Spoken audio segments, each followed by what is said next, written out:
পৃথিবীর চৌম্বকক্ষেত্রের অনুভূমিক ও উলম্ব উপাংশ সমান হলে বিনতি কোণ কত?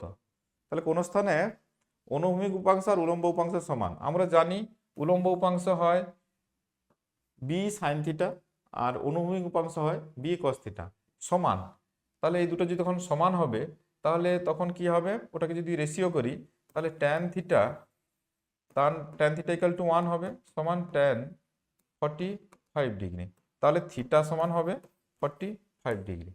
একটি পদার্থের আপেক্ষিক প্রবেশ্যতা মানে মিউ আর যেটাকে বলি, ফলে পদার্থটি কি প্রকৃতির? তাহলে চুম্বক এই যে প্রবেশ্যতা বা পারমিয়েবিলিটি মিউ আর, এটা উচ্চ হয় ফেরোম্যাগনেটিক ম্যাটেরিয়ালের ক্ষেত্রে। এটা 1000 মানে এটা খুব হাই ভ্যালু, তাহলে এটা হচ্ছে ফেরোম্যাগনেটিক ম্যাটেরিয়াল। একদম চোখ বন্ধ করে এগুলো বলা যায়।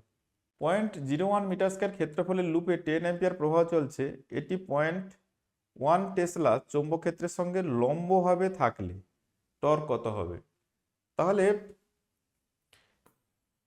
এটা ক্ষেত্রফলের লুপ, তাহলে লুপের অভিমুখ তার সঙ্গে এই লম্ব দিকে হয়। এর মধ্যে 10 অ্যাম্পিয়ার চলছে, এটি 0.1 টেসলা চৌম্বক ক্ষেত্রের সঙ্গে লম্ব হবে। তাহলে চৌম্বক ক্ষেত্রটাও এইদিকে, এদিকেও বি আছে আর এদিকেও এ আছে, এ আর বি সেম ডিরেকশানে। তাহলে টর্ক কত হবে? টর্কের ফর্মুলা আমরা জানি, কোনো ডাইপোলকে যখন ম্যাগনেটিক ফিল্ডে বসানো হয় তখন তার উপর যে টর্ক কাজ করে tau equal to B into I into A into sine theta.